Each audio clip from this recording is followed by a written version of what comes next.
Welcome back. Now, Nigeria has joined Ethiopia, India, Yemen, Indonesia, and Pakistan on the list of countries with reported cases of diphtheria, a serious bacterial infection caused by a bacterium that affects the nose, throat, and sometimes skin of an individual.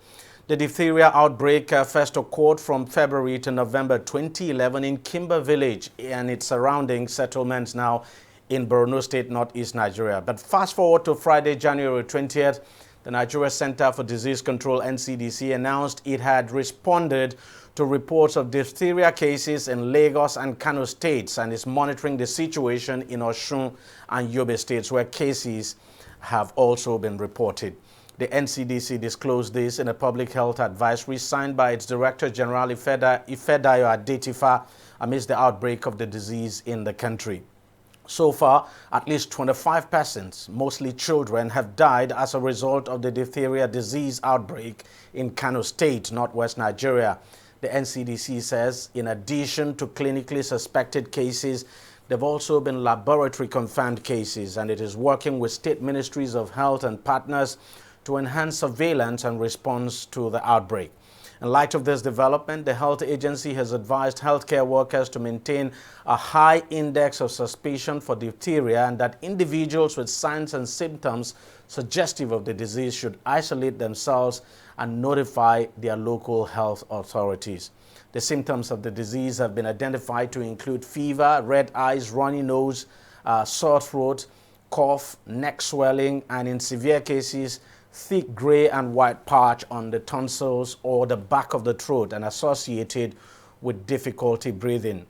To shed more light on the disease, I'm now being joined by the chairman, Chidikon Medical Center, and public health expert, Dr. Philip Njamanze, who is also a professor, by the way. Doc, thank you very much for joining us on the program. Could you just help to shed more light on this disease? Why are we having this outbreak now? Well, diphtheria has always been around, I must say. In fact, we have in our vaccination calendar diphtheria. So the fact that we have not been observing it very common breaking out is just because the vaccine has been pretty effective. And until now, I think there are lapses in the vaccination, and then you have this resurgence. It is a pretty dangerous bacterium, Corynebacterium diphtheria. And as you rightly said, it actually affects mainly children and, of course, affects adults. So I think there has been paucity in the strict administration of the vaccine calendar. As it will present with, it's a respiratory infection, so you have aerosol particles when they spread, and those living in close contact will contract the illness. And then, of course, they will manifest with cough, fever, they have sore throats and cracked voices. Sometimes ulcers will manifest, and this can keep on developing into a very serious condition in which it will block the airway, So it is a serious condition. However, as I said before, the vaccine is very, very effective, and they bear the same type of name. There is Tdap vaccine, that is the tetanus, diphtheria, and pertussis. Pertussis is whooping cough, so it's a kind of triple vaccine. Then you have DT, that's diphtheria and tetanus, and you have DTaP, which is diphtheria, tetanus, and pertussis. And they have a specific calendar. From 0 to 6 years, you have the childhood vaccines. And then preteens, 11 to 12 years, you get that vaccine. And as an adult, it's supposed to be repeated every 10 years. You get the TTAP vaccine.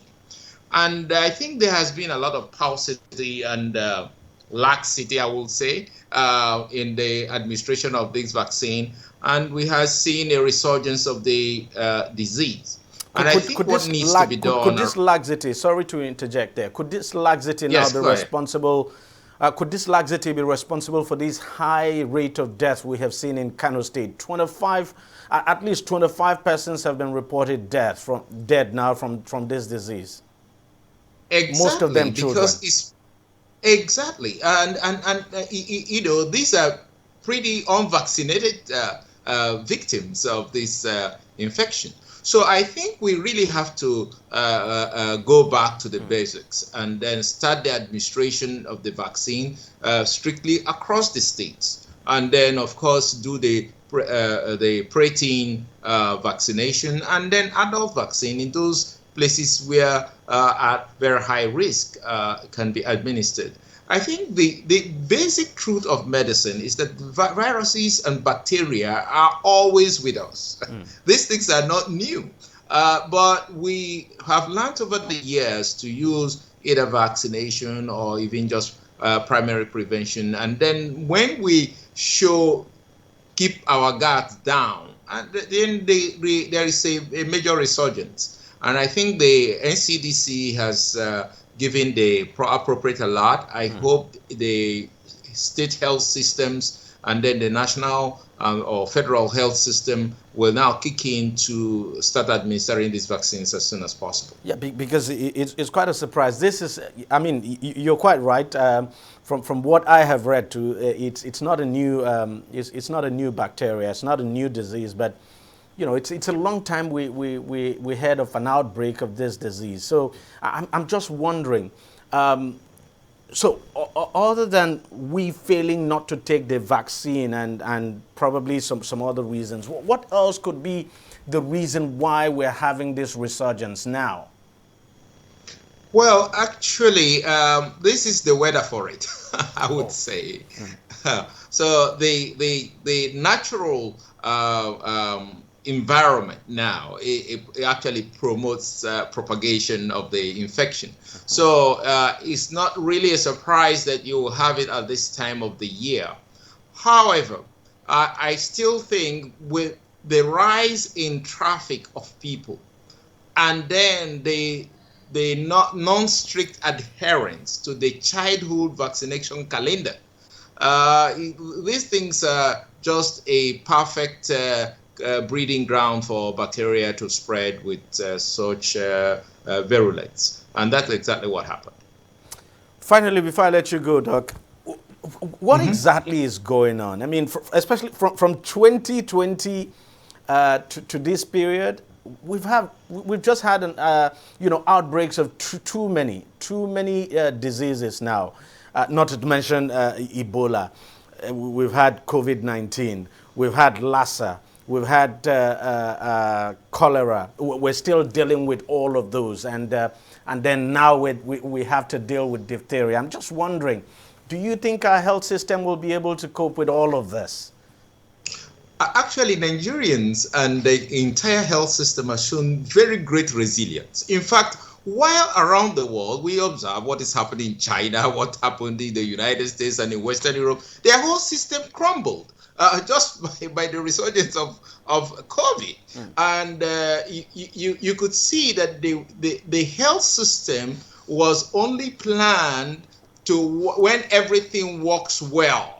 Okay, so when they have such an outbreak as we really routinely had, we've had Lassa here, we've had Ebola before, we've had these infections before, and we still have them.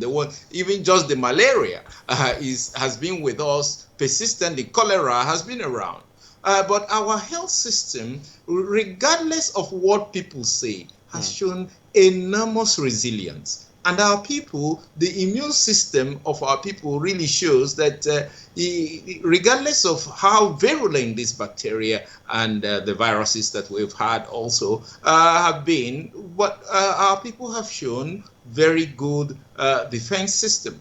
Now, it does not mean that we should let our guards down and pat ourselves on the back. We must continue to improve. But what it shows me, because I've been to over 46 countries and I've practiced medicine in 5 continents, so I really know that what it really shows us is that we are not that bad compared to the very advanced countries in our health system. What we need is some fine-tuning, some proper organization that we need in order to get streamline our systems. And we have really shown very good resilience in the face of these multiple infections. Now, other than vaccination now, is this disease treatable? Well, it's very, very treatable. We treat it in the hospital, so most doctors are familiar with the procedures. They are very, very susceptible to antibiotics that are around, so it is possible to treat. There are some preventive measures which our listeners can actually, viewers can really practice. You put on your face mask. And I think I told people at the beginning of the COVID vaccine that face masks are here to stay, really. And because this is an aerosol infection, and put on your face mask when you suspect that you are going into an area of high contagiosity. So I think you can help yourself with very, very primary things, and don't touch sores with your open hands, because you might see a sore on a baby or somebody and you start touching it. You do not know whether it's a diphtheria sore, because you can also contract the infection just by touching the sores that develop. Okay. Well, we want to thank you very much, Doc, for shedding more light on this disease. Let's just hope we're able to deal with this as quickly as possible. 25 persons now dying. It's something very serious, and it's really serious that 25 persons will die before action is taken in Kano State. So I'm just surprised. But let's just hope we deal with this as quickly as possible. Chairman, Chidikon Medical Center and Public Health Expert, Dr. Philip Njamanze, thank you very much for talking to us as usual, and thank you so much for your time. Thank you for having me. Thank you. Well, we'll take a short break now and we'll be right back. Stay with us, don't go away. Opinions are free, facts are sacred, but truth is universal. How, in practical terms, can we, for instance, de-escalate the tension?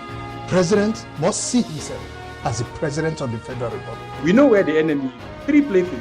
The Lake Chad Basin, the border area between Nigeria and Cameroon, and then the Sambisa Forest. On DEJI360, we give you a complete dose of everything. Opinion, facts, and undiluted truth. I hardly believe what politicians say in this part of the world. A new Nigeria is possible, a future is possible. We delve into the issues, dissect it so that you can understand it, use it to take action. I don't think there's any need for any governor to look for grant for ranching. DEJI360, dissecting the issues.